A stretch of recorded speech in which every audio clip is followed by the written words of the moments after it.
O pastor Kleber Lucas iniciou um debate que ganhou muita repercussão no meio evangélico. Ele basicamente apontou que a letra de um determinado hino de louvor lá é uma letra racista. Esse debate ele pode até importar, ele pode até ser salutar, só que o pastor Kleber, ele parece que ele está pagando um preço por colocar esse assunto em pauta e por defender a causa.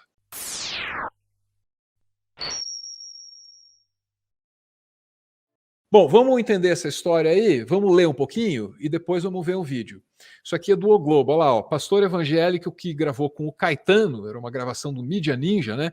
Falou em um hino racista e gerou polêmica entre os cristãos. Na gravatinha, o Globo nos diz que, depois de ser duramente criticado, o Kleber Lucas foi defendido por religiosos com vertentes ideológicas que se assemelham à sua, de esquerda. Muito bem, então aí então as informações a respeito do Kleber Lucas. Vamos ver o vídeo que o Globo está mencionando e depois a gente vai lendo e vai se aprofundando nisso aqui. O seguinte, alvo mais que a neve. Se você aceitar Jesus, você vai ficar branco como a neve. Isso é cantado por brancos e negros com lágrimas. Porque tem uma melodia lindíssima. Porque o discurso, às vezes, nefasto, um discurso de dominação, ele está embalado, ele tem uma entrega muito boa. De uma melodia linda, de uma memória familiar, de uma memória comunitária. Todo mundo cantando, de olhinhos fechados, de mãos levantadas, ou ajoelhados, ou um coro cantando. Branco como a neve, branco como a neve. Porque o sangue de Jesus me torna branco. As ideias de embranquecimento estão lá no hino. Então, há um distanciamento, há um caminho assim. Há um caminho a ser percorrido, né? Cortou o áudio ali. Olha, isso mexeu assim com muita gente ficou muito irritada.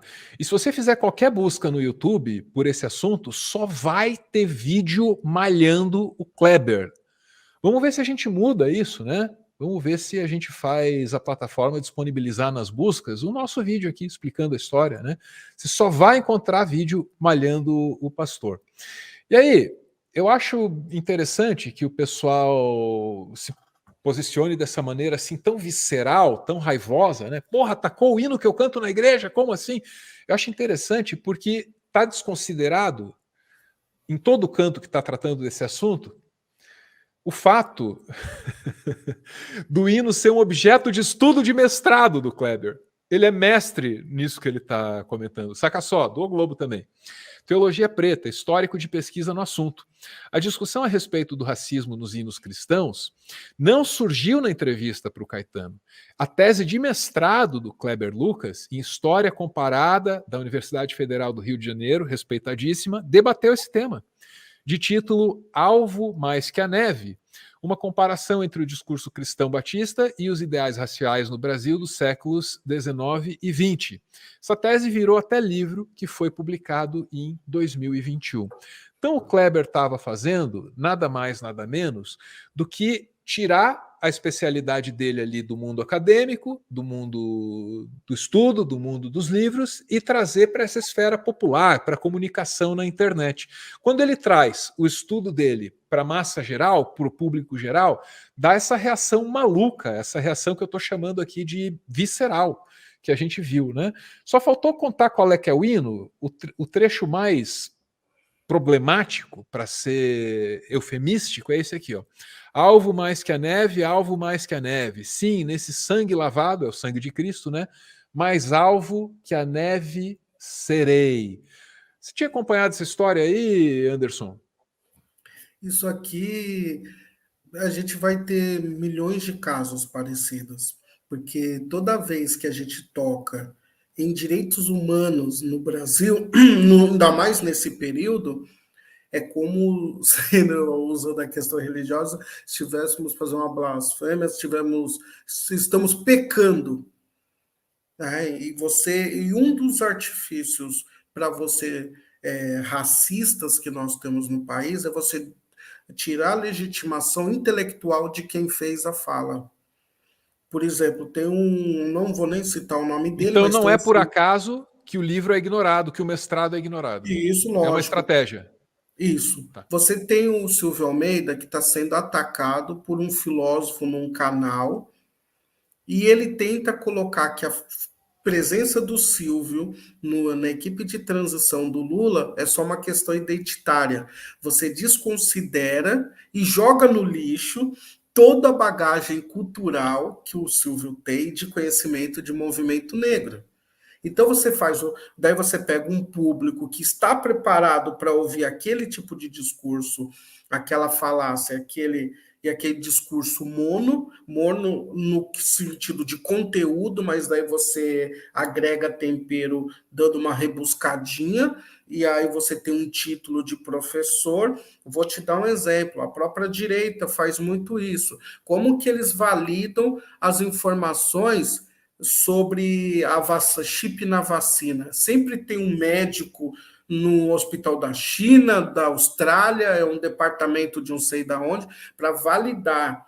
E para desvalidar também é a mesma coisa. Aí eu faço o oposto. Eu venho, desconsidero o conteúdo intelectual do assunto, espremo tudo isso e pego só o que me interessa. Ele falou mal de Jesus. É isso. Então, eles fazem isso. Então, você vê, eu posso vir aqui, faço uma fala de 1 hora, trazendo teses e pessoas que se debruçaram sobre o tema. Aí vem um desses, pega só a parte que interessa, que é ele falou mal da igreja, aqui no caso a igreja evangélica. E eles usam isso e ficam bombardeando. Jornalista foi no Meteoro falar mal da igreja evangélica, desconsiderando toda a análise que foi feita a partir de uma fala muito lúcida que ele fez. Ele fez uma fala de uma pessoa intelectual que estudou o tema. E outra, você está lendo, você é um homem inteligente, o seu público são pessoas inteligentes, eles estão lendo, e está ali. O fato de você cantar a vida inteira, atirei o pau no gato, e normatizar isso não quer dizer que está certo. Essa que é a questão do Brasil hoje que a gente vive. A normatização do erro é a mesma coisa, eu vou te trazer um outro exemplo aqui. Os Trapalhões. Daí o pessoal fala assim, essa aí era a época raiz da comédia no Brasil. E não tinha mimimi, não tinha frescura. Todas as piadas voltadas ao Mussum era conteúdo racial. E eram piadas horríveis. Se ele aceitou ou não, isso é problema dele. Mas isso, querer normatizar isso e achar que é normal, da mesma forma que eu falo. Uma vez, Álvaro, eu fiz um curso de jornalismo social numa favela da Zona Sul de São Paulo. E eu falei sobre o SBT.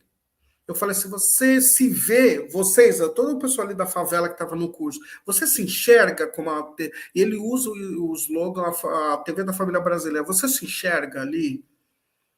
Né? Daí, Sua família está ali na emissora da família brasileira? E daí eu falei pro menino assim, o menino era meio malandrinho, não sei o que, daí ele falou assim, sua mãe anda de biquíni na rua, igual todo aquele programa da Praça Nossa, toda mulher tá de biquíni. Você tá tirando, minha mãe vai andar de biquíni. Não, mas sua mãe não anda. Os negros que você conhece, todos são afetados, gays afetados igual o Lafon, ou o passarinho que anda com a camisa no meio da barriga. E olha que já faleceram, não sei nem se tem outros negros no programa. Então, essa é a representação da família que você está falando. Daí você vem fazer uma fala dessa, contextualizando, ele vai virar e falar assim, olha, o jornalista foi no Meteoro falar mal do SBT, apenas. E a gente precisa mudar isso. Eu defendo, o Kleber está certíssimo, e a gente tem que fazer uma defesa disso. Porque o racismo no Brasil, ele é tão perverso como o machismo e também a homofobia, que a questão não é você chamar o Mussum de macaco, é que a gente sabe que chamar o Mussum de macaco, desacreditar Silvio Almeida, um filósofo, desacreditar o Silvio Almeida, e você desacreditar uma pessoa do nível intelectual do Kleber, começa assim e termina com o genocídio da população negra, do encarceramento em massa, de pessoas negras que ganham menos e trabalham mais, e que numa pandemia onde atingiu o planeta inteiro, no Brasil quem mais sofreu foi negro. Então tá tudo interligado. Aí quando vê essas pessoas fazendo um discurso de ódio em cima de uma fração de um pensamento todo, a gente sabe que são pessoas que validam esse tipo de comportamentos que levam a esses extremos. Está tudo ligado. Se você acha que é normal você embranquecer a partir de uma letra e está tudo normal, então você tem um problema comigo e com todo mundo que defende direitos humanos. E ele está certíssimo em defender. Porque a gente tem que parar no Brasil de normatizar o que é errado.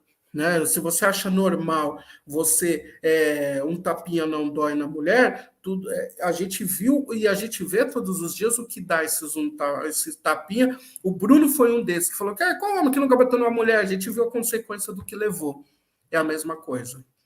Bruno, que por sinal é eleitor de Jair Messias Bolsonaro. Perfeito. Anderson, obrigado por mais esse comentário. Quero pedir para o pessoal ficar esperto aí, ó. Olha lá no cantinho lá em cima, lá, ó, @Jornal Empoderado. Vai lá, acompanha o trabalho do Anderson. Ele também está na Fórum. Me ajuda aí, Anderson. Domingo, 11h30. 11h30. Oi? 11h30. Até 1 da tarde na revista Fórum, e o trabalho do Jornal Empoderado não para. Toda hora a gente está aí, há 6 anos, Álvaro, visibilizando pessoas invisíveis que são negros, periféricos, moradores de situação de rua. A gente já foi premiado, o nosso último prêmio agora foi de uma instituição chamada Intercab, que é de religião de matriz africana, pelo nosso trabalho de defender, né, o direito a todas as religiões existirem sem ser violentadas. A gente ficou muito feliz e a gente, nessa caminhada, a gente está aí para isso, para visibilizar e estar nos lugares e falar com pessoas que ninguém quer falar. Que aquele grupamento, às vezes é um evento na Educaf que tem 10 pessoas, ou é ir lá numa favela discutir, debater, numa roda de conversa, como teve numa região aqui de São Vicente, ou então tá aqui lançando livro, lançando peça de pessoas negras, periféricas, aqui é a casa de vocês. Quem defende direitos humanos, o Jornal Empoderado é a casa também. É isso.